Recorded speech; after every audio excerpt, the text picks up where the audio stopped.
The world is your body. We have now found out that many things which we felt to be basic realities of nature are social fictions, arising from commonly accepted or traditional ways of thinking about the world. Fictions are useful so long as they are taken as fictions.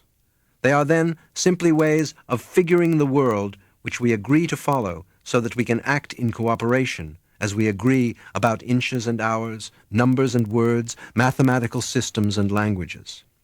As we have seen, troubles arise when we confuse the reality of ourselves and our fundamental relationships to the world with fictions we might have been taught. The nub problem is the self-contradictory definition of humankind itself as a separate and independent being in the world, as distinct from a special action of the world. Yet our whole knowledge of the world is, in one sense, self-knowledge, for knowing is a translation of external events into bodily processes, and especially into states of the nervous system and the brain. We know the world in terms of the body and in accordance with its structure. Surgical alterations of the nervous system give different types of perception, just as the microscope and telescope change the vision of the naked eye. Apart from your brain, or some brain, the world is devoid of light, heat, weight, solidarity, motion, space, time, or any other imaginable feature. All these phenomena are interactions of vibrations with a certain arrangement of neurons. Thus, vibrations of light and heat from the sun do not actually become light or heat until they interact with a living organism, just as no light beams are visible in space unless reflected by particles of atmosphere or dust. In other words, it takes two to make anything happen. A still more cogent example of existence as relationship is the production of a rainbow. For a rainbow appears only when there is a certain triangular relationship between three components: the sun, moisture in the atmosphere, and an observer. If all three are present, and if the angular relationship between them is correct, then, and only then, will there be the phenomenon rainbow. Diaphanous as it may be, a rainbow is no subjective hallucination. It can be verified by any number of observers, though each will see it at a slightly different position. As a boy, I once chased the end of a rainbow on my bicycle and was amazed to find that it always receded. It was like trying to catch the reflection of the moon on water. I did not then understand that no rainbow would appear unless the sun and I and the invisible center of the bow were on the same straight line, so that I changed the apparent position of the bow as I moved. The point is that an observer in the proper position is as necessary for the manifestation of a rainbow as the other two components, the sun and moisture. Of course, one could say that if the sun and a body of moisture were in the right relationship, say, over the ocean, any observer on a ship that sailed into line with them would see a rainbow. But one could also say that if an observer and the sun were correctly aligned, there would be a rainbow if there were moisture in the air.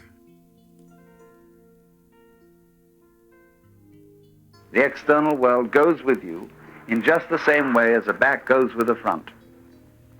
How would you know what you meant by yourself unless you knew what you meant by other? How would the sun be light if you didn't have eyes? How would vibrations in the air be noisy if you didn't have ears? How would rocks be hard if you didn't have soft skin? How would they be heavy if you didn't have muscles? It's only in relation to eyes that the sun is light. And it's only in relation to a certain musculature that rocks are heavy. So that the way you are constituted, the way your organism is formed, calls into being the phenomena of light and sound and weight and color and smell. The relationship between an organism and its environment is mutual. Neither one is the cause or determinant of the other, since the arrangement between them is polar. If, then, it makes sense to explain the organism and its behavior in terms of the environment, it will also make sense to explain the environment in terms of the organism. Does this force us to the highly implausible conclusion that before the first living organism came into being equipped with a brain, there was no universe? That the organic and inorganic phenomena came into existence at the same temporal moment? Is it possible that all geological and astronomical history is a mere extrapolation, that is, talking about what would have happened if it had been observed? Perhaps. But I will venture a more cautious idea. The fact that every organism evokes its own environment must be corrected with the polar or opposite fact that the total environment evokes the organism. Furthermore, the total environment or situation is both spatial and temporal, both larger and longer than any organism contained in its field. The organism evokes knowledge of a past before it began and of a future beyond its death. At the other pole, the universe would not have started or manifested itself unless it was at some time going to include organisms, just as current will not begin to flow from the positive end of a wire until the negative terminal is secure.